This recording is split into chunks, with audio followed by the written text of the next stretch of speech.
Assalamualaikum warahmatullahi wabarakatuh. Semoga yang membaca kisah ini selalu dalam lindungan Allah Subhanahu wa Ta'ala, dijauhkan dari mara bahaya, dan diberi hati yang tenang dalam menghadapi segala misteri kehidupan. Kisah ini bukan sekadar cerita biasa, melainkan perjalanan gelap seseorang yang terjebak dalam jalan pesugihan demi kekayaan dan kekuasaan. Inilah kisah Junedi, sang mandor bangunan dari Purwodadi. Di sebuah desa yang tidak terlalu ramai di pinggiran Purwodadi, hiduplah seorang pria bernama Junedi, berumur 54 tahun. Wajahnya keras, suara lantangnya seperti peluit pelabuhan, dan sorot matanya tajam seperti pisau yang baru diasah. Ia dikenal sebagai mandor bangunan pemborong yang selalu dapat proyek besar, entah di kota, pinggiran, bahkan luar daerah. Anehnya, meskipun ekonomi sedang sulit dan banyak pemborong lain mengeluh karena minim pekerjaan, Junedi tak pernah menganggur. Ia seperti punya aliran rezeki yang tak habis-habis. Dalam setahun, minimal 3 proyek besar ia kerjakan. Apartemen, perumahan elit, jembatan, bahkan beberapa gedung pemerintahan pernah dibangun oleh tangannya. Namun di balik nama besarnya tersimpan cerita kelam yang tak diketahui banyak orang. Sebagai mandor, Junedi dikenal sangat kejam kepada anak buahnya. Ia sering membentak, menampar, bahkan menyuruh kuli bekerja tanpa istirahat cukup. Bila ada kuli yang mengeluh sakit, jawabannya selalu sama. Kalau nggak kuat, minggir. Nggak usah kerja. Beberapa orang mengaku pernah dipukuli karena datang terlambat. Bahkan ada yang gajinya dipotong tanpa alasan. Tapi anehnya, meski Junedi begitu kejam, para kuli tetap saja berdatangan bekerja untuknya. Mungkin karena bayaran yang lebih besar dari proyek biasa, atau mungkin karena desakan ekonomi yang membuat mereka menutup mata pada perlakuan mandor itu. Suatu hari, Junedi kembali mendapatkan proyek besar membangun sebuah apartemen mewah 7 lantai di daerah utara kota. Tanahnya masih kosong, agak tandus, tapi letaknya strategis. Menurut kabar, tanah itu dulunya adalah bekas pabrik tua yang terbakar, dan sebelumnya adalah pemakaman Cina kuno yang sudah dipindahkan Sot Penggukurun. Awal, seorang tukang penggali bernama Warto tiba-tiba terjatuh dan kejang-kejang. Matanya membelalak, mulutnya berbusa, dan tubuhnya bergetar hebat.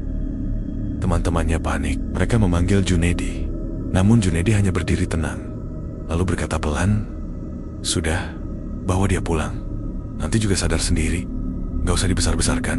Dan benar, malam itu Warto sadar. Tapi dia jadi berubah aneh, murung, pendiam, dan sering melamun. Tak lama setelah itu, ia ditemukan gantung diri di kamar kontrakannya, hanya berjarak 3 hari dari kejadian penggaliannya. Anehnya, proyek tetap berjalan lancar. Selang 2 minggu, kejadian aneh kembali terjadi. Rio, salah satu kuli yang dikenal rajin, jatuh dari lantai 2 saat membawa tumpukan semen yang membuat merinding. Tubuhnya patah dalam posisi tak wajar, tapi wajahnya seperti tersenyum aneh. Petugas proyek sempat menanyakan sopek keselamatan, namun Junedi dengan enteng menyalahkan korban sendiri. Dia ceroboh. Sudah sering saya ingatkan. Namun lama-kelamaan, para pekerja mulai berbisik-bisik, membicarakan kutukan yang katanya mengikuti proyek Junedi. Terlalu banyak kejadian aneh, dan selalu korban yang terkena adalah kuli baru atau kuli yang tidak pernah bekerja di proyek sebelumnya. Beberapa kuli lama hanya diam. Mereka seperti tahu sesuatu, tapi enggan membuka suara. Yang pasti, wajah mereka selalu menunduk saat melihat Junedi lewat. Suatu malam, tepat malam Jumat Kliwon, hujan turun rintik-rintik. Di barak pekerja, suasana mencekam. Beberapa kuli mendengar suara ketukan palu dari lokasi proyek, padahal tidak ada pekerjaan malam itu. Salah satu kuli, pemuda bernama Sandi, nekat mengintip dari balik kayu. Ia melihat bayangan hitam berdiri di tengah lapangan proyek. Bayangan itu tidak bergerak, tapi seperti menatap ke arah barak. Badannya tinggi besar, mengenakan topi proyek, tapi wajahnya tak tampak sama sekali, hanya gelap seperti bayangan hitam legam. Keesokan paginya, Sandi menghilang. Sandal dan helmnya ditemukan di dekat mesin cor, namun tubuhnya tak pernah ditemukan. Dari sinilah awal mula kecurigaan itu tumbuh. Proyek demi proyek, selalu ada korban. Dan Junaidi, ia selalu lolos. Tak pernah diusut, tak pernah diperiksa. Ia selalu naik mobil mewah baru setiap proyeknya selesai. Orang-orang desa mulai berbisik, Junaidi itu bukan mandor biasa. Dia punya pesugihan, dan tak ada yang tahu makhluk apa yang diberi makan oleh Junaidi. Yang pasti, menu utamanya adalah manusia. Hidup Junaidi tidak selalu semewah sekarang. Sebelum ia menjadi mandor sukses di Purwodadi, dulunya ia hanyalah seorang kuli kasar, bahkan sering tidur di bedeng proyek bersama para pekerja lainnya. Ia pernah mencicipi pahitnya hidup, makan dari nasi bungkus sisa, dan kadang harus menahan lapar berhari-hari karena upah tak kunjung dibayar. Namun semua itu berubah 20 tahun yang lalu, saat ia mulai mengenal seseorang bernama Kimarto, seorang pria tua yang tinggal di lereng bukit di daerah Brambang, tak jauh dari Purwodadi. Konon katanya, Kimarto bukan orang sembarangan. Ia dikenal sebagai dukun tua yang bisa melancarkan rezeki dan membuka jalan usaha, asal mau mengikuti syaratnya. Awalnya Junaidi ragu, tapi setelah berbulan-bulan tak mendapatkan pekerjaan, ia datang juga ke rumah Kimarto saat malam hujan deras. Dengan kaki telanjang dan baju basah kuyup, Kimarto menyambutnya dengan senyuman lebar, seperti sudah tahu bahwa Junaidi akan datang. Kamu datang dengan keputusasaan, tapi kamu juga datang dengan keinginan besar. Dua itu cukup untuk membuka pintu yang tak kasat mata, ucap Kimarto dengan suara serak. Junaidi duduk bersila di atas tikar daun kelapa yang masih segar. Hawa dingin menusuk kulit, tapi suasana di dalam gubuk Kimarto terasa aneh, angget, tapi penuh tekanan. Dindingnya dipenuhi dengan raja-raja kuno, patung kecil, dan botol-botol kaca yang diisi cairan berwarna merah tua.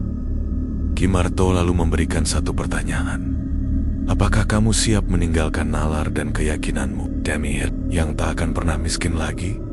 Junaidi diam. Lalu pelan, tapi pasti. Malam itu, ritual pertama dilakukan.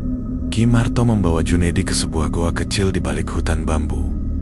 Di dalam goa, terdapat kolam kecil berwarna hitam pekat. Kimarto menyuruh Junaidi membuka baju, membakar sehelai rambutnya sendiri, lalu meminum air dari kolam tersebut. Rasanya asin, amis, dan membuat tenggorokannya kering seperti terbakar.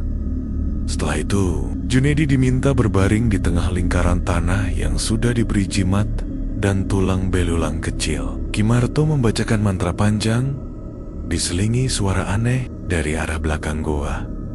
Suara itu bukan suara manusia, lebih seperti raungan hewan besar yang sedang tertahan lapar. Tiba-tiba, suara itu mendekat, semakin keras, semakin tajam. Junaidi tidak bisa bergerak. Tubuhnya seperti tertahan oleh sesuatu yang tidak terlihat. Tiba-tiba, ia merasa ada sesuatu yang menjulurkan lidah panjang ke wajahnya, lalu berbisik dalam bahasa yang tidak ia mengerti. Setelah itu, pingsan. Junaidi bangun saat fajar menyingsing. Kimarto duduk di ujung goa sambil tersenyum. Perjanjian sudah sah, tapi ingat, kamu akan terus kaya asal kamu memberi makan dia. Makanannya satu, nyawa manusia dari pekerjaanmu. Awalnya Junaidi ragu, tapi saat kembali ke Purwodadi, entah bagaimana, ia langsung mendapatkan proyek pertamanya sebagai mandor. Proyek itu sukses besar. Beberapa bulan kemudian, proyek kedua datang, lalu ketiga, keempat, tanpa pernah putus. Tapi selalu, setiap proyek pasti ada yang mati mendadak, entah jatuh dari bangunan, tertimpa material, terbakar alat las, atau hilang begitu saja. Dan Junaidi tak pernah tersentuh apapun. Hidupnya makin mewah, rumah besar, mobil baru, tanah di mana-mana. Ia sudah tahu, itu semua bukan karena kerja keras, tapi karena tumbal yang ia berikan. Tahun demi tahun berlalu, rasa bersalah Junaidi sudah hilang. Ia sudah terbiasa. Ia bahkan mulai memilih kuli yang akan dijadikan tumbal. Biasanya yang datang dari luar kota, yang tidak punya keluarga atau yang diam-diam tidur di lokasi proyek. Setiap malam Jumat Kliwon, ia akan menyepi sebentar di ruangan kecil di pojok proyek, membawa dupa dan kain hitam, lalu membaca mantra yang dulu diajarkan Ki Marto. Setelah itu, salah satu kuli pasti akan menghilang. Kadang mayatnya ditemukan, kadang tidak, tapi Junaidi tidak pernah peduli. Kalau bukan mereka, aku yang jadi tumbal. Begitu selalu ucapnya dalam hati. Yang lebih mengerikan, jika dalam satu proyek tidak ada tumbal, maka kecelakaan akan datang ke keluarganya. Istrinya pernah hampir mati, tertabrak Anania Sempot, hilang 2 hari tanpa jejak. Dari situ, ia tahu makhluk itu tidak bisa dibohongi. Kini, proyek besar sedang berjalan lagi.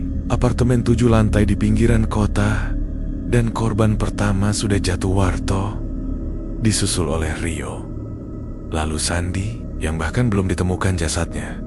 Tapi Junaidi masih belum puas. Ia merasa proyek kali ini butuh lebih banyak tumbal. Karena apartemen ini bukan proyek biasa. Ini proyek yang akan membuatnya jadi pengusaha properti besar seantero Jawa Tengah. Tapi ia tak tahu, di antara para kuli yang ia rekrut kali ini, ada seseorang yang datang bukan untuk bekerja, tapi untuk membongkar semuanya. Pagi itu, langit kota Purwodadi tampak mendung. Udara terasa lebih berat dari biasanya. Hembusan angin membawa bau semen basah, bercampur aroma besi, terbakar dari alat-alat proyek. Aktivitas pembangunan apartemen mewah 7 lantai masih berlangsung. Kuli-kuli bekerja seperti biasa, mengangkut material menusan bata, mencampur adukan beton. Di antara wajah-wajah letih dan penuh keringat itu, ada satu sosok pemuda pendiam yang baru bergabung Bagas. Usia sekitar 27 tahun, kulit sawo matang, rambut pendek, dan tubuh yang tampak lebih kurus dibanding kuli lainnya. Tak banyak bicara, tapi sorot matanya tajam dan penuh perhitungan. Ia terlihat selalu mengamati, bukan hanya pekerjaan, tapi juga perilaku orang-orang di sekitarnya, terutama sang mandor, Junaidi. Kehadiran Bagas di proyek itu bukan tanpa tujuan. Ia bukan sekadar mencari nafkah, ia datang dengan dendam. Beberapa tahun lalu, kakaknya, yang juga seorang kuli bangunan, tewas secara misterius dalam proyek yang dipimpin Junaidi. Namanya Aldo, orang baik, pekerja keras, dan dikenal tidak pernah neko-neko. Tapi saat bekerja di salah satu proyek Junaidi di Semarang, ia menghilang tanpa jejak. Hanya topi proyek dan sepatunya yang ditemukan di dekat mesin cor. Waktu itu, Junaidi berdalih bahwa Aldo melarikan diri karena punya utang. Tapi Ibu Bagas tidak percaya. Malam sebelum Aldo hilang, ia sempat menelepon dan berkata, "Gas, proyek ini aneh, banyak kuli jatuh dan hilang. Mandornya beda. Kalau sampai aku nggak pulang, cari tahu siapa sebenarnya Junaidi itu." Itu the peasant terakhir dari Aldo. Sejak saat itu, Bagas menyimpan dendam dalam diam. Ia belajar berbagai hal tentang dunia gaib. Ia bahkan sempat tinggal di padepokan kecil milik seorang ustadz tua di lereng Gunung Muria untuk belajar ruqyah, doa-doa pelindung, dan bagaimana menghadapi energi hitam. Kini, Bagas datang ke proyek Junaidi sebagai kuli bayangan, menyamar, pura-pura miskin, dan menyembunyikan niatnya. Ia menyelidiki dari dalam, dengan risiko nyawa sebagai taruhannya. 3 hari bekerja, Bagas sudah menemukan beberapa keanehan. Pertama, Ruang kecil di pojok proyek yang selalu terkunci rapat dan hanya Junedi yang bisa masuk ke sana. Ruang itu tak ada dalam denah bangunan, tapi dijaga dengan sengaja. Kedua, bau kemenyan yang tercium setiap malam Jumat Kliwon dari arah gudang belakang, padahal tidak ada aktivitas proyek malam hari. Ketiga, para kuli yang bekerja sudah seperti tak punya semangat hidup. Wajah-wajah mereka tampak pasrah. Banyak yang sakit-sakitan dan beberapa sering bermimpi buruk. Salah satu kuli, Pak Jatmiko, pernah berbicara lirih pada Bagas saat istirahat. "Jangan terlalu lama di sini, Dik. Proyek ini nggak beres. Udah banyak yang hilang." Bagas berpura-pura tidak paham. "Maksudnya?" Pak Jatmiko hanya menunduk. "Kalau kamu beruntung, kamu bisa keluar hidup-hidup dari proyek ini. Tapi kalau enggak, kamu bakal diberi makan sama dia." Malam itu, hujan deras mengguyur lokasi proyek. Kuli-kuli sudah kembali ke barak masing-masing. Tapi Bagas sengaja tetap berada di area proyek, bersembunyi di balik tumpukan batako, mengamati ruang kecil yang biasa dimasuki Junedi. Benar saja, sekitar pukul 11 malam, sebuah mobil hitam memasuki lokasi proyek. Junedi keluar dari dalam mobil dengan membawa tas kain hitam dan dupa menyala. Ia berjalan cepat ke ruang kecil itu dan masuk. Bagas mendekat diam-diam. Ia merapatkan jas hujan dan menahan napas, mencoba melihat dari sela-sela celah dinding kayu. Apa yang dilihatnya membuat bulu kuduknya berdiri. Junedi tengah duduk bersila dengan dupa menyala di depannya. Di lantai tergelar rajah kuno dengan lingkaran darah. Di tengah lingkaran itu ada sebuah boneka jerami menyerupai manusia yang disiram dengan darah ayam hitam. Tapi yang paling menyeramkan adalah suara. Ada suara raungan lirih, seperti suara hewan besar yang menahan lapar. Raungan itu berasal dari lubang kecil di tengah ruangan, ditutup oleh kerangka besi berukir. Lalu terdengarlah ucapan Junedi. "Ini tumbal ketiga. Proyek ini harus jadi. Jangan ganggu aku. Jangan ganggu keluarga." Tiba-tiba, angin berputar di dalam ruangan itu. Api dupa membesar sendiri. Bagas yang melihat dari luar mulai pusing dan tubuhnya gemetar. Aura di ruangan itu begitu kuat dan menyesakkan. Tapi ia sudah mendapatkan bukti pertama bahwa dugaan pesugihan itu benar. Bagas langsung pergi ke musala kecil di ujung proyek dan membaca doa penenang. Ia tahu perjalanannya belum selesai. Ia harus mencari bukti kuat dan jika memungkinkan menghancurkan makhluk itu. Namun yang tidak ia tahu, sejak malam itu Junedi mulai merasa ada yang mengintainya. Ia mencium bau manusia yang berbeda, bukan kuli biasa. Dan kini makhluk tumbal itu juga mulai mencium aroma musuhnya. Sejak malam itu, hidup Bagas mulai berubah. Setelah ia diam-diam menyaksikan ritual Junedi, dari balik celah dinding ritual mengerikan dengan darah, boneka jerami, dan suara gaib dari dalam lubang, ia sadar bahwa ancaman yang ia hadapi bukan sekadar manusia serakah, melainkan kekuatan gaib yang haus darah. Keesokan harinya, Bagas tetap bekerja seperti biasa. Ia mencampur semen, mengangkat batako, dan berpura-pura lelah seperti kuli lainnya. Tapi dalam hati, ia tak bisa tenang. Bayangan wajah Junedi yang membaca mantra di dalam ruangan terlarang itu terus terngiang. Dan sejak malam itu pula, teror bayangan hitam mulai muncul. Malam pertama, Bagas tidur di barak bersama para kuli lainnya. Angin malam berhembus lembut. Namun, ketika jarum jam menunjuk pukul 2 dini hari, Bagas terbangun karena merasakan hawa dingin menusuk tulang. Ia membuka mata perlahan. Semua orang tampak masih tertidur. Tapi, ada seseorang berdiri di pojok barak. Tinggi, kurus, wajahnya gelap, seperti tertutup kabut. Matanya tidak terlihat, tapi tubuhnya tampak seperti asap hitam yang menyatu dengan bayangan dinding. Bagas terdiam, tak bisa bergerak. Keringat dingin membasahi keningnya. Suara langkah sosok itu tidak terdengar, tapi ia tahu makhluk itu bergerak mendekatinya pelan-pelan. Bagas membaca ayat kursi dalam hati, berulang-ulang, hingga akhirnya tubuhnya bisa bergerak. Ia spontan menyalakan senter kecil dari bawah bantal dan menyorot ke arah sosok itu. Tapi tidak ada apa-apa. Pojok barak kosong, hanya tiang kayu tua dan bayangan pakaian yang tergantung. Bagas duduk terengah-engah. Ia sadar itu bukan mimpi, bayangan itu memang ada. Malam kedua, teror makin parah. Kali ini, Bagas bermimpi bertemu dengan Aldo, kakaknya.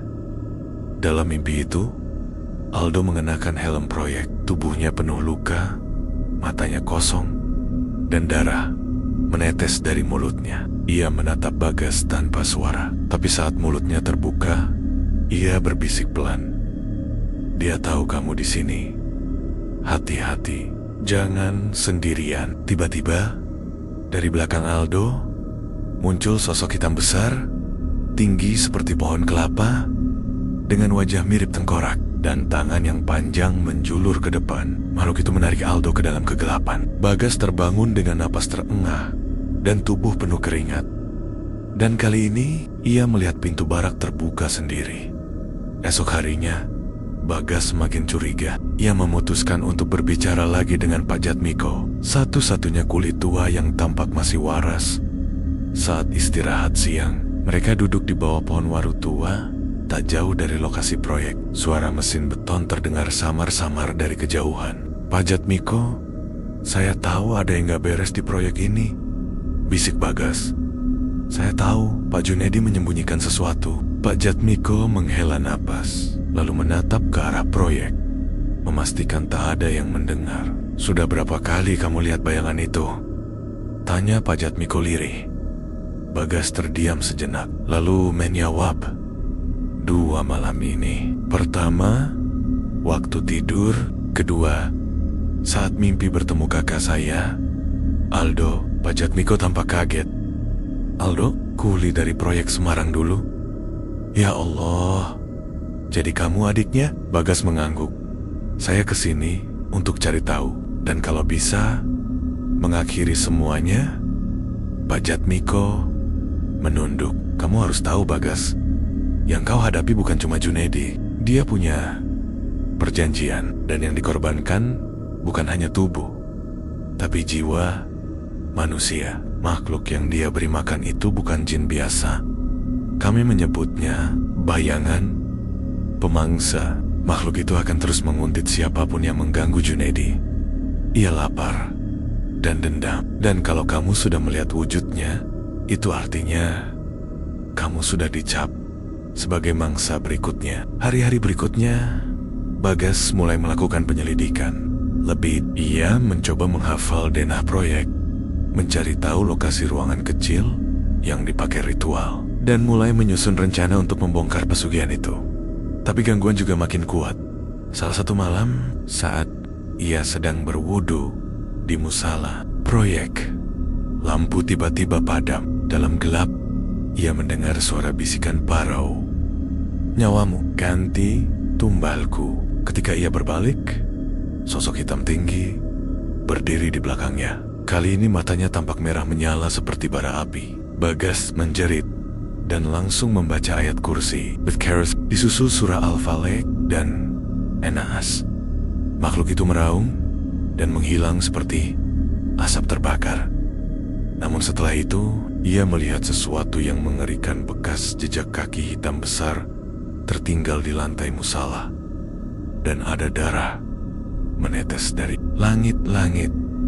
Bagas tahu waktunya tidak banyak. Ia harus segera mencari cara menghancurkan pesugihan Junedi sebelum makhluk itu benar-benar mengambil nyawanya.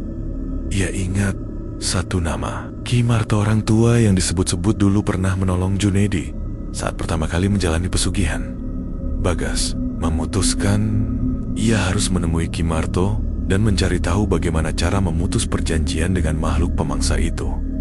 Namun perjalanan ke sana tidak akan mudah, karena Junedi sudah tahu, dan kini ia mengirim makhluk itu untuk menghabisi Bagas. Sebelum rahasianya terbongkar, Langit mendung menggantung di atas proyek pagi itu. Udara terasa lebih dingin dari biasanya, meskipun matahari mulai naik dari ufuk timur. Burung-burung tidak berkicau seperti biasa, seolah ikut merasakan sesuatu yang tidak beres. Bagas di bawah pohon waru tua, di pojok area proyek, memandangi langit kosong sambil menatap kosong. Pikirannya dipenuhi satu nama, Kimarto.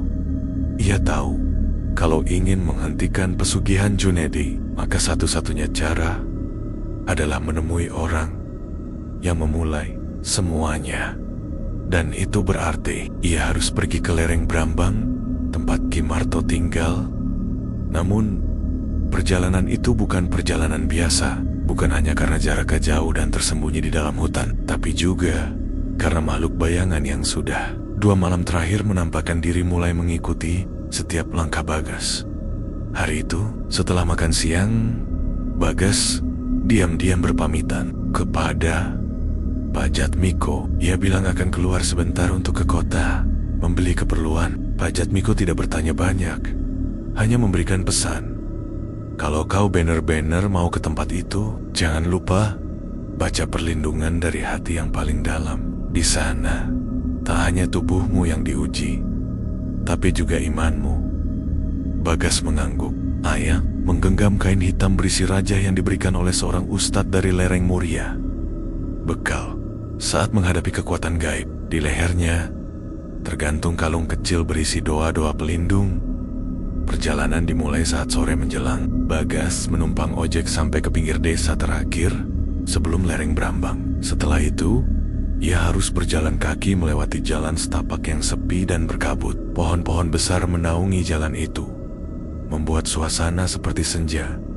Meskipun matahari masih menyala, langkahnya pelan tapi pasti. Semakin jauh ia berjalan, semakin berat juga napasnya. Hawa dingin terasa menusuk. Aroma tanah basah bercampur dengan bau seperti daging busuk, kadang tercium samar.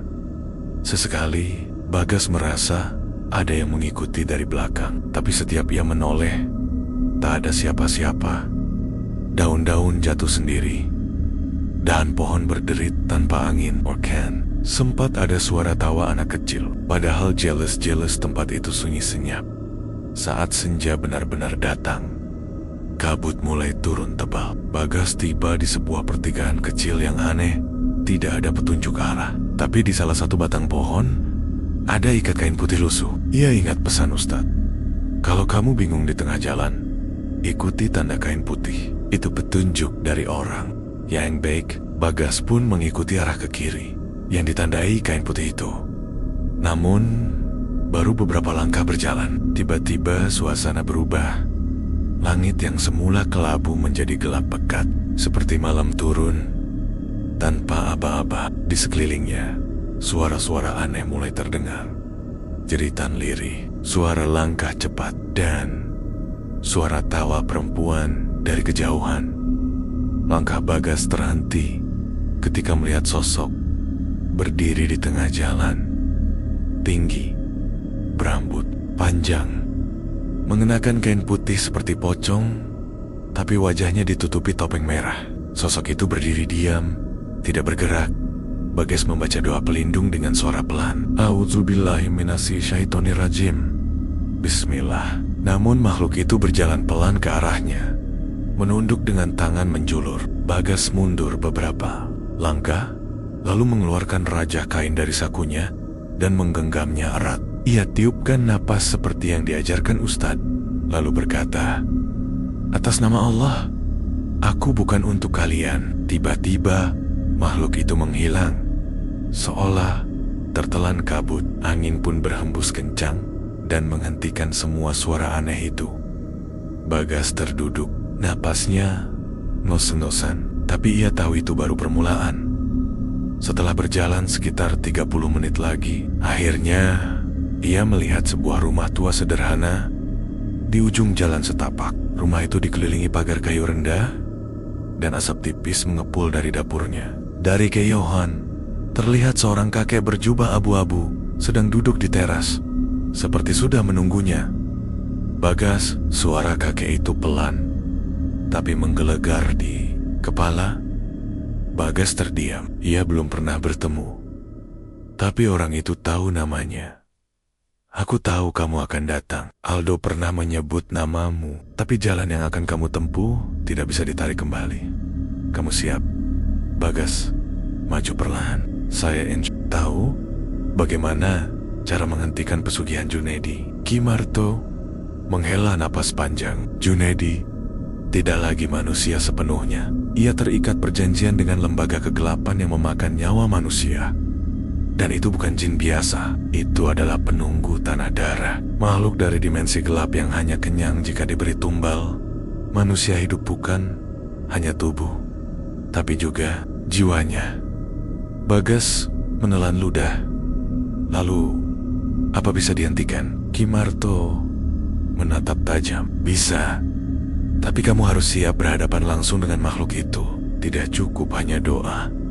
Harus ada pengorbanan dan kekuatan dari dua dunia. Aku akan bantu kamu, tapi kamu harus kembali ke proyek itu dan menemukan lubang tempat dia disimpan. Itu pusatnya. Hancurkan itu, maka perjanjiannya bisa diputus. Bagas menghang dalam hatinya. Ia tahu ini bukan lagi soal dendam pribadi. Ini soal menyelamatkan nyawa banyak orang. Malam itu, ia bermalam di rumah Ki Marto. Ia diajari doa-doa khusus, diberi minyak bidara, batu pelindung, dan sebuah keris kecil yang katanya bisa melukai makhluk dari dunia lain. Tapi sebelum tidur, Ki Marto memberi satu peringatan. Jika Junedi tahu kamu akan memutus perjanjiannya, dia akan mengorbankan kamu duluan, dan makhluk itu akan sangat marah. Pagi menjelang, kabut di sekitar lereng Brambang mulai menipis. Suara ayam jantan terdengar dari kejauhan, menandakan waktu subuh hampir habis. Bagas bangun dari tidurnya di balai bambu rumah Ki Marto. Semalam, ia nyaris tak bisa tidur. Bukan karena tidak nyaman, tapi karena isi kepalanya penuh dengan doa-doa, mantra, dan kemungkinan buruk yang bisa terjadi setelah ini. Sebelum berangkat, Ki Marto memberikan satu pesan terakhir. Ingat Bagas, jangan lihat wajah makhluk itu langsung. Kalau kau menatapnya lebih dari 3 detik, jiwamu akan ditarik pelan-pelan. Fokuskan niatmu. Jangan ragu sedikit pun, karena sekali kamu goyah, kamu akan menjadi tumbal berikutnya. Bagas mengangguk mantap. Di dalam tas kecil yang ia bawa sudah tersimpan keris kecil berbungkus kain kafan minyak bidara dan batu hitam pemberian Ki Marto yang akan membantunya mendeteksi energi gaib. Di dadanya tergantung kalung kecil yang sudah dibacakan doa pelindung semalaman. Setibanya kembali di proyek, suasana terlihat seperti biasa. Para kuli bekerja, suara mesin beton bergemuruh, dan Junedi berdiri di atas rangka baja, mengawasi pekerjaan dengan tangan menyilang dan wajah dingin.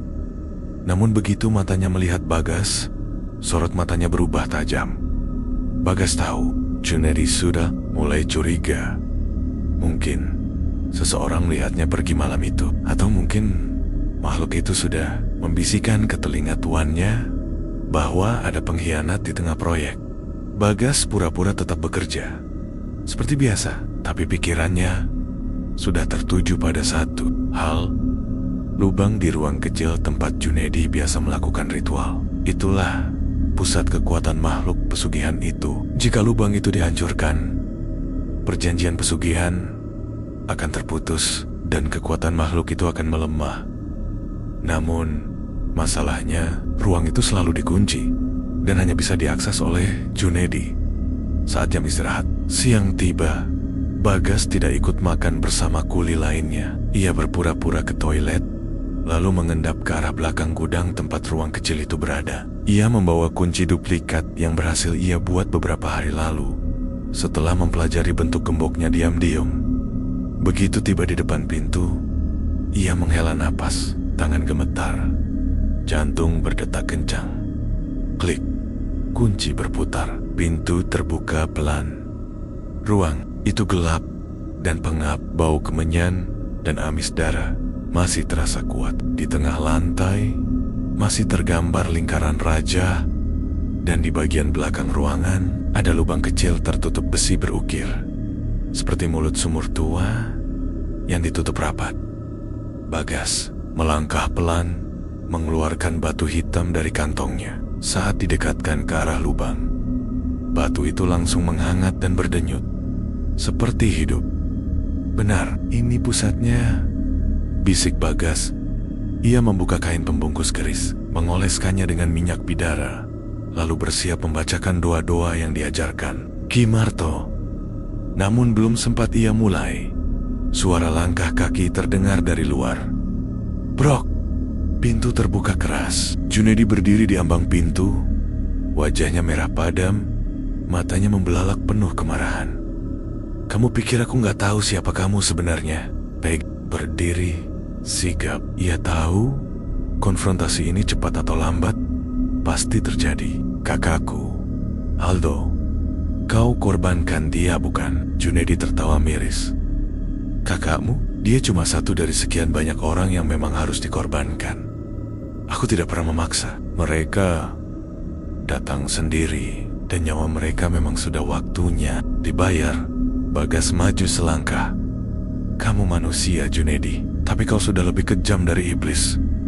Lihat di sekelilingmu. Proyekmu bukan cuma bangunan, tapi kuburan manusia hidup." Wajah Junedi berubah bengis. "Kau pikir bisa menghentikanku? Perjanjian ini tidak bisa diputus. Dan sekarang kau akan menjadi tumbal selanjutnya."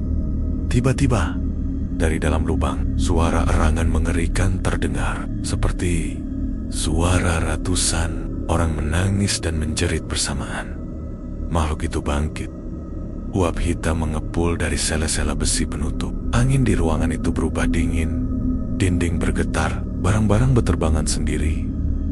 Bagas buru-buru mencabut keris kecil dan menancapkannya ke tanah dekat lubang sambil membacakan doa keras-keras. "Dengan nama Allah yang Maha Perkasa, aku putuskan ikatanmu dengan manusia fasik ini. Aku usir kau dari tempat ini." Makhluk itu meraung dari balik lubang. Suara besi bergesek memegahkan telinga. Junedi berteriak keras sambil memeluk kepalanya. Wajahnya mulai berubah, matanya merah, mulutnya mengeluarkan darah hitam. "Kau membunuhku, kau mengkhianati aturan dunia gaib." Bagas tidak berhenti. Ia terus membaca doa sambil mengolesi lubang dengan minyak bidara, lalu mengangkat batu hitam dan melemparkannya ke dalam.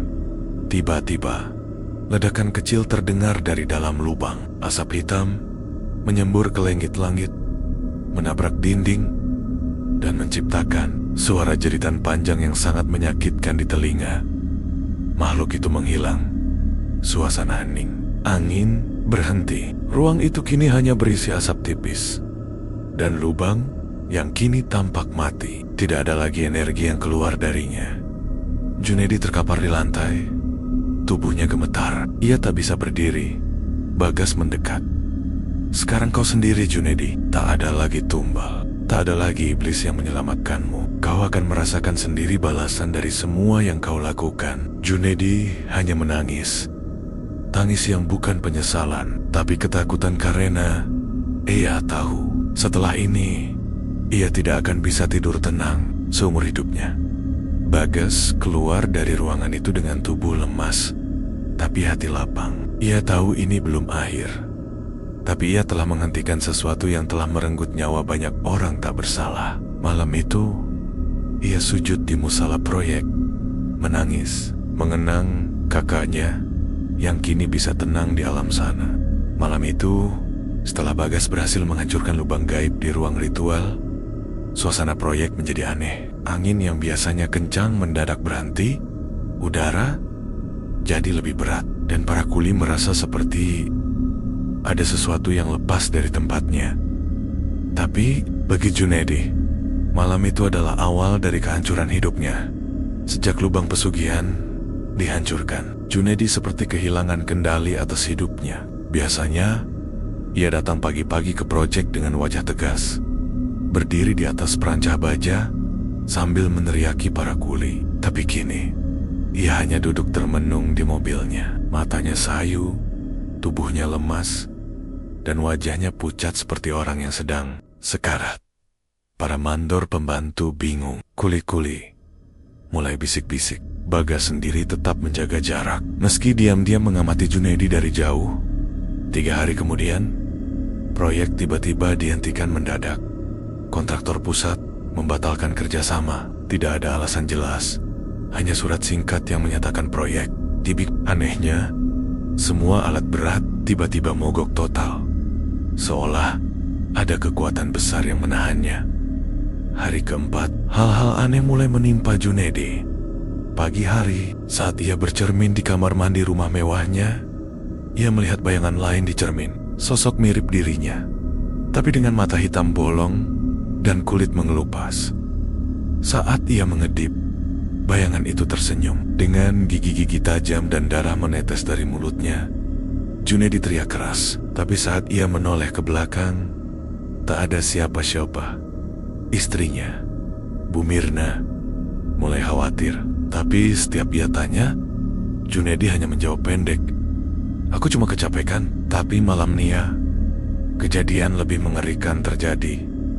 Saat tidur, Junaidi bermimpi buruk. Ia berada di proyek lama, proyek pertama saat ia masih jadi mandor biasa. Teras Turn. Di bawah hujan itu, berdiri satu persatu mantan kuli-kuli yang pernah jadi korban tumbalnya. Wajah mereka rusak, sebagian tanpa mata, tangan patah, tubuh hancur. Tapi mereka semua menatapnya diam-diam. Satu di antara mereka maju. Aldo, kakak Bagas. Wajahnya penuh luka, helm proyeknya retak, dan darah mengalir dari mulutnya. "Junaidi, proyekmu selesai. Sekarang waktunya bayar utang." Junaidi terbangun sambil teriak histeris. Napasnya sesak, tubuhnya gemetar, dan pipinya basah oleh darah segar yang entah datang dari mana hari demi hari. Gangguan itu semakin menjadi-jadi. Lampu rumahnya berkedip setiap malam. Pintu lemari terbuka sendiri, berisik. Televisi menyala sendiri menampilkan wajah-wajah para korban. Bahkan di lantai rumah, bekas jejak kaki basah sering muncul. Padahal rumah dalam kondisi kering. Istrinya mulai tak tahan. Ia membawa Junaidi ke dokter, tapi dokter bilang kondisinya sehat. Namun tiap malam, Junaidi berteriak sendiri, kadang berbicara dengan seseorang yang tak terlihat. Bahkan pernah mencakar wajahnya sendiri karena merasa ada yang memanjat tubuhnya. Istrinya akhirnya pergi meninggalkannya bersama anak-anak mereka. Rumah besar Junaidi menjadi sepi, sunyi, dingin, dan berhantu. Bagas, yang kini sudah tidak lagi bekerja di proyek, mendapat kabar itu dari Pajat Miko. Tumbalnya gak mau diem, gas. Mereka gak mau tenang. Mereka mau keadilan. Bagas hanya mengangguk. Dalam hatinya, ia tahu roh-roh korban tak akan diam sampai Junaidi benar-benar hancur. Puncaknya terjadi pada malam Jumat Kliwon. Malam itu, warga sekitar proyek dan rumah Junaidi melihat asap hitam mengepul dari atap rumahnya. Ada suara jeritan panjang dan menggema dari dalam rumah, seperti suara orang disiksa. Tetangga berani melapor ke pihak RT. Saat beberapa warga nekat mendobrak rumah, mereka menemukan Junaidi terduduk di pojok ruang tamu. Tanpa sehelai benang pun, tubuhnya kurus, matanya kosong, dan ia terus berbisik, "Aldo, maafkan aku. Rio, Sandi, aku gak punya pilihan. Aku harus kasih makan. Tolong." Di lantai rumah itu tertulis sendiri dengan darah, "Tumbal tidak pernah gratis. Kini waktumu membayar." Setelah malam itu, Junaidi menghilang. Rumahnya dikosongkan, proyek ditinggalkan, tak berpenghuni. Para pekerja menyebar kembali ke kota masing-masing. Beberapa warga bilang, Junaidi kini tinggal di bangunan proyek tua. Berbicara sendiri, kadang tertawa, kadang menangis keras. Tapi banyak juga yang percaya yang tinggal di bangunan itu bukan lagi Junaidi, tapi tubuh kosong yang ditempati makhluk pesugihan itu. Dan kadang di malam gelap, warga mendengar suara proyek berjalan sendiri. Meski bangunan itu sudah ditutup, terdengar suara mesin cor, palu diketuk, suara langkah kuli, dan suara teriakan minta tolong. Mereka bilang proyek itu tak pernah benar-benar berhenti, karena pesugihan tak pernah selesai sampai semua tumbal kembali. Malam itu, setelah Bagas berhasil menghancurkan lubang gaib di ruang ritual, suasana proyek menjadi aneh. Angin yang biasanya kencang mendadak berhenti, udara jadi lebih berat, dan para kuli merasa seperti ada sesuatu yang lepas dari tempatnya. Tapi, bagi Junaidi, malam itu adalah awal dari kehancuran hidupnya. Sejak lubang pesugihan dihancurkan, Junaidi seperti kehilangan kendali atas hidupnya. Biasanya, ia datang pagi-pagi ke proyek dengan wajah tegas, berdiri di atas perancah baja sambil meneriaki para kuli. Tapi kini, ia hanya duduk termenung di mobilnya. Matanya sayu, tubuhnya lemas, dan wajahnya pucat seperti orang yang sedang sekarat. Para mandor pembantu bingung. Kuli-kuli mulai bisik-bisik. Bagas sendiri tetap menjaga jarak, meski diam-diam mengamati Junaidi dari jauh. 3 hari kemudian, proyek tiba-tiba dihentikan mendadak. Kontraktor pusat membatalkan kerjasama. Tidak ada alasan jelas, hanya surat singkat yang menyatakan proyek. Anehnya, semua alat berat tiba-tiba mogok total, seolah ada kekuatan besar yang menahannya. Hari keempat, hal-hal aneh mulai menimpa Junaidi. Pagi hari, saat ia bercermin di kamar mandi rumah mewahnya, ia melihat bayangan lain di cermin. Sosok mirip dirinya, tapi dengan mata hitam bolong dan kulit mengelupas. Saat ia mengedip, bayangan itu tersenyum. Dengan gigi-gigi tajam dan darah menetes dari mulutnya, Junaidi teriak keras. Tapi saat ia menoleh ke belakang, tak ada siapa-siapa. Istrinya, Bu Mirna, mulai khawatir. Tapi setiap ia tanya, Junaidi hanya menjawab pendek, "Aku cuma kecapekan." Tapi malamnya, kejadian lebih mengerikan terjadi. Saat tidur, Junaidi bermimpi buruk. Ia berada di proyek lama. Proyek pertama saat ia masih jadi mandor biasa. Hujan deras turun. Di bawah hujan itu, berdiri satu persatu mantan kuli-kuli yang pernah jadi korban tumbalnya. Wajah mereka rusak, sebagian tanpa mata, tangan patah, tubuh hancur. Tapi mereka semua menatapnya dayem-dayem. Satu di antara mereka maju. Aldo, kakak Bagas. Wajahnya penuh luka, helm proyeknya retak, dan darah mengalir dari mulutnya. "Junaidi, proyekmu selesai. Sekarang waktunya bayar utang." Junaidi terbangun sambil teriak histeris. Napasnya sesak, tubuhnya gemetar, dan pipinya basah oleh darah segar yang entah datang dari mana hari demi hari. Gangguan itu semakin menjadi-jadi. Lampu rumahnya berkedip setiap malam. Pintu lemari terbuka sendiri, berisik. Televisi menyala sendiri, menampilkan wajah-wajah para korban. Bahkan di lantai rumah, bekas jejak kaki basah sering muncul. Padahal rumah dalam kondisi kering. Istrinya mulai tak tahan. Ia membawa Junaidi ke dokter, tapi dokter bilang kondisinya sehat. Namun tiap malam, Junaidi berteriak sendiri. Kadang berbicara dengan seseorang yang tak terlihat. Bahkan pernah mencakar wajahnya sendiri. Karena merasa ada yang memanjat tubuhnya, istrinya akhirnya pergi meninggalkannya bersama anak-anak mereka. Rumah besar Junaidi menjadi sepi, sunyi, dingin, dan berhantu. Bagas, yang kini sudah tidak lagi bekerja di proyek, mendapat kabar itu dari Pajat Miko. Tumbalnya nggak mau diem. Gas, mereka nggak mau tenang. Mereka mau keadilan. Bagas hanya mengangguk. Dalam hatinya, ia tahu roh-roh korban tak akan diam sampai Junaidi benar-benar hancur. Puncaknya terjadi pada malam Jumat Kliwon. Malam itu, warga sekitar proyek dan rumah Junaidi melihat asap hitam mengepul dari atap rumahnya. Ada suara jeritan panjang dan menggema dari dalam rumah, seperti suara orang disiksa. Tetangga berani melapor ke pihak RT. Saat beberapa warga nekat mendobrak rumah, mereka menemukan Junedi terduduk di pojok ruang tamu. Tanpa selai benang pun, tubuh Malam terus berjalan perlahan. Seolah waktu enggan beranjak dari biang-biang kelam proyek terbengkalai milik Junedi. Sejak peristiwa mengerikan malam Jumat Kliwon itu, nama Junedi berubah menjadi mitos di kalangan para kuli dan warga.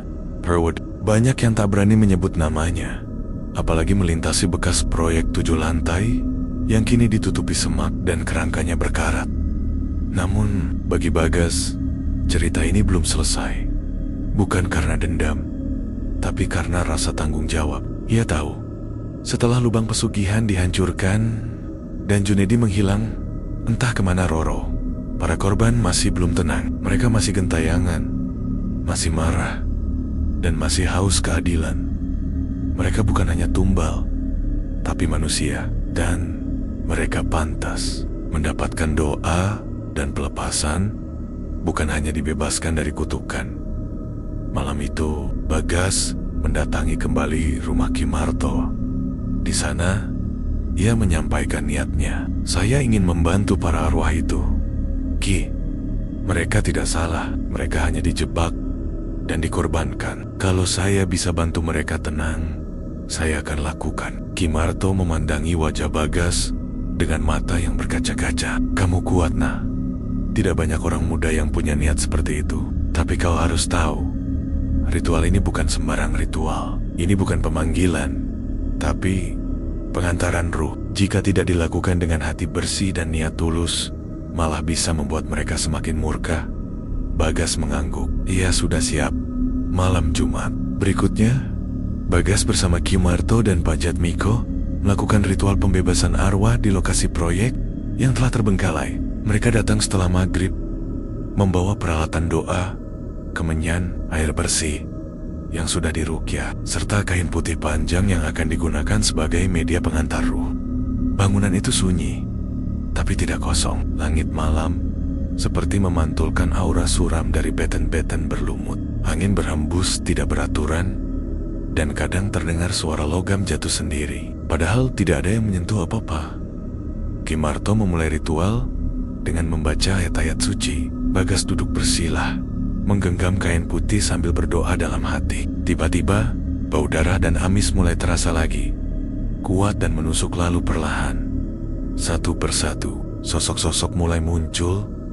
Mereka bukan menyeramkan seperti hantu-hantu dalam film, tapi justru penuh kesedihan. Wajah-wajah para kuli yang dahulu jadi korban. Aldo, kakak Bagas, berdiri dengan wajah lembut, tersenyum tipis. Rio, Sandi, dan belasan lainnya muncul dalam diam. Dengan mata sayu dan tubuh masih berlumuran luka, semua berdiri mengelilingi mereka. Tak ada suara, hanya tangis lirih dari arwah arwah yang lelah tersiksa. Ki Marto memimpin doa, sementara Bagas menatap kakaknya sambil menahan air mata. Mas Aldo, maaf aku telat, tapi saya gerong. Aku udah ngerti, aku udah tahu semuanya. Kau bisa tenang sekarang. Aku bakal terus bantu yang lain. Kau nggak sendiri. Aldo hanya tersenyum, dan dari sudut matanya menetes. Airbanning.saa. Penutup dibacakan. Cahaya lembut muncul dari tengah lingkaran. Satu persatu, sosok-sosok itu mulai hilang dalam cahaya.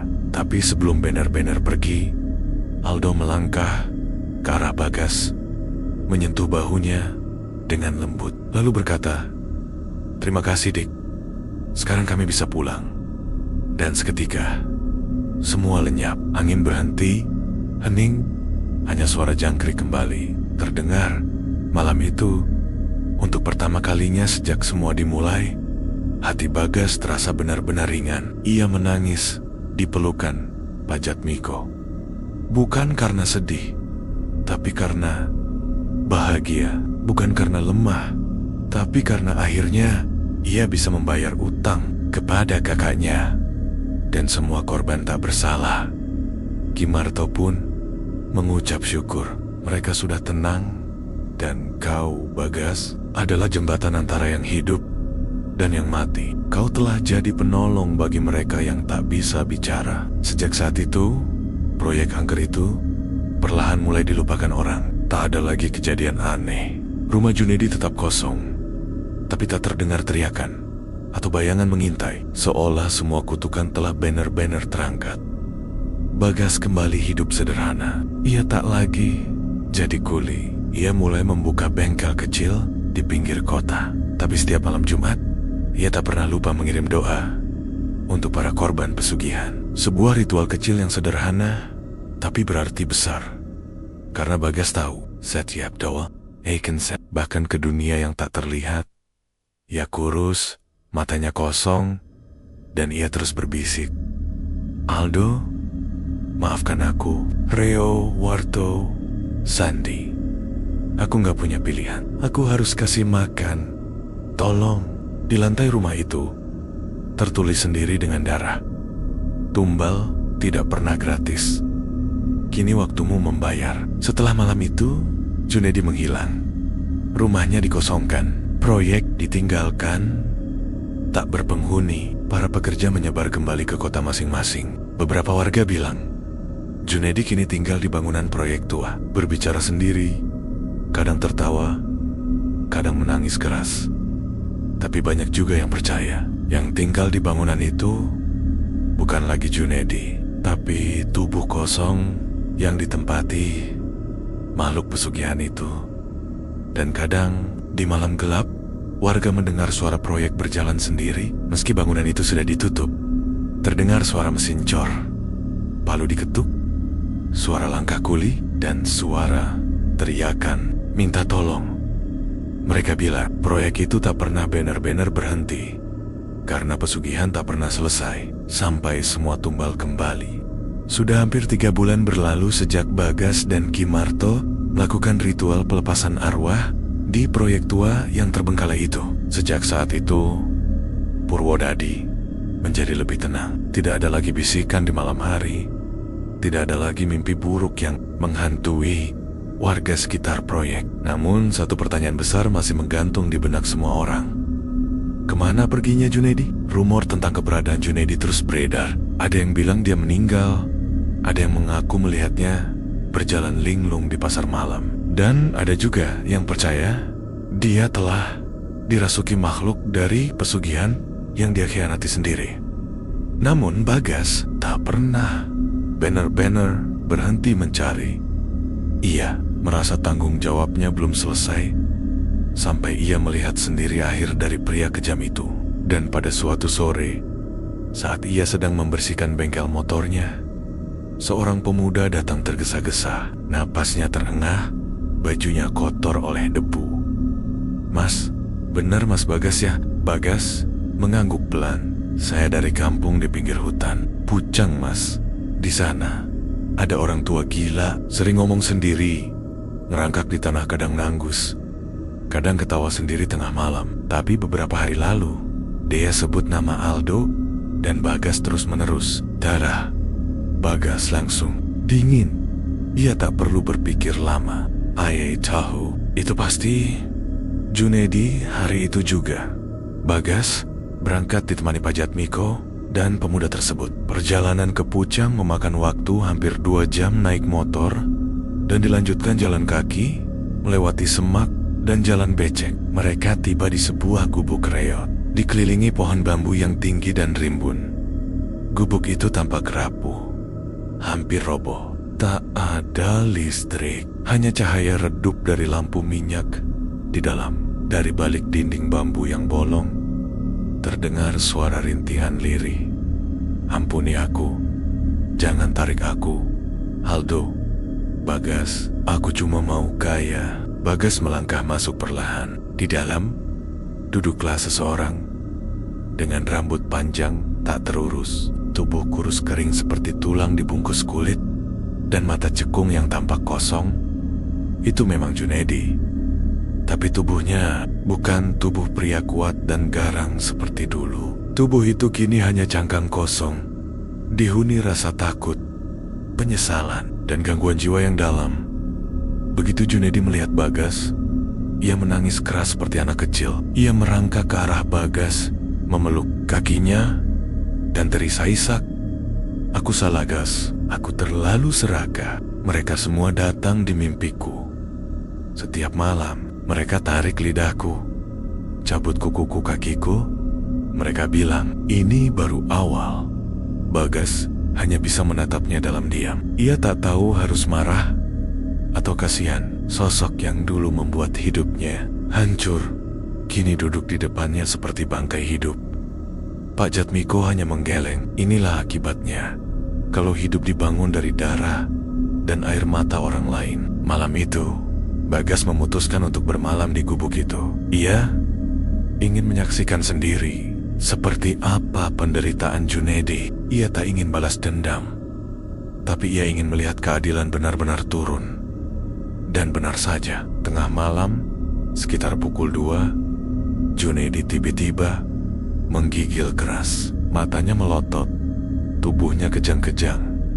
Ia menjerit, mereka datang, lagi ii. Bagas bangun dan melihat banggen-banggen hitam memenuhi dinding gubuk. Suara jeritan, tangisan, tawa menyeramkan. Semua terdengar bersahut-sahutan.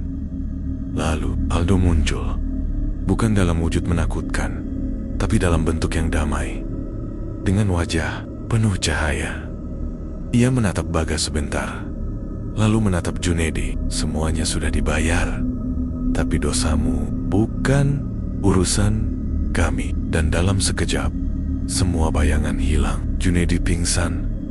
Pagi harinya, Junedi tak bangun lagi. Ia meninggal dunia dalam tidurnya, dengan wajah pucat dan mata terbuka memandang ke langit-langit. Tak ada darah, tak ada luka, tapi tatapan matanya menyiratkan satu hal, ketakutan sampai napas terakhir. Jenazah Junedi dimakamkan di pemakaman kampung. Tak banyak yang datang, tak ada istri, tak ada anak, hanya Bagas, Pak Jatmiko, dan 2 warga yang membantu menggali liang lahat setelah jenazah dikubur. Bagas berdiri sejenak di depan makam. Ia tidak membaca sumpah serapah, hanya doa singkat. Karena sekejam-kejamnya manusia, semua akan tetap kembali pada Tuhan. Semoga kau mendapat balasan yang pantas, Jun. Dan semoga tak ada lagi yang mengikuti jalanmu. Sejak hari itu, Bagas benar-benar bisa tidur dengan tenang. Ia sudah menepati janjinya pada Aldo. Ia sudah menyelamatkan banyak jiwa dari keserakahan satu orang. Dan kini, cerita pesugihan mandor kejam dari Purwodadi benar-benar berakhir. Namun, kisah ini menjadi pelajaran bagi siapapun yang mendengarnya.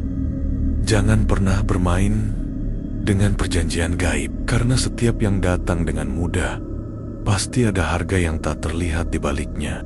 Beberapa bulan setelah kematian Junedi, suasana di Purwodadi perlahan kembali normal. Proyek-proyek pembangunan yang sempat terbengkalai mulai dikerjakan ulang oleh kontraktor lain. Rumah-rumah yang dulunya dipenuhi bisik-bisik tentang tumbal, proyek kini kembali riuh dengan suara anak-anak bermain dan tukang sayur keliling. Namun bagi Bagas, meskipun semuanya tampak tenang di luar, perjalanan batin dalam dirinya masih terus berjalan. Setiap malam Jumat, ia selalu menyalakan lampu kecil di musola samping bengkelnya. Bukan untuk ritual atau mengusir roh, tapi untuk mendoakan orang-orang yang pernah menjadi korban. Bukan hanya kakaknya Aldo, tapi juga para kuli lain yang tak pernah dikenal orang. Bagas sadar hidupnya telah berubah sejak semua kejadian itu. Ia bukan lagi pemuda biasa yang hanya bekerja untuk makan dan tidur. Ia kini memikul sesuatu yang lebih berat. Kesadaran. Suatu sore, saat hujan gerimis turun membasahi genteng bengkel, seorang anak kecil duduk di depan toko. Ia membawa sepeda rusak, wajahnya lusuh, tapi matanya jernih. Mas, bisa becilan ini? Enggak, tanyanya polos. Bagas tersenyum. Bisa. Tunggu sebentar ya. Sambil membetulkan rantai sepeda anak itu, Bagas memandangi langit. Ia teringat saat dulu ia dan kakaknya bermain sepeda seperti itu. Hidup sederhana, tapi bahagia. Tidak ada pesugihan, tidak ada darah, hanya keluarga, peluh, dan ketulusan. Saat sepeda selesai dibetulkan, anak kecil itu tersenyum lebar dan memberikan uang receh yang dia kumpulkan dari saku-saku celananya. "Nggak usah dibayar, Dek.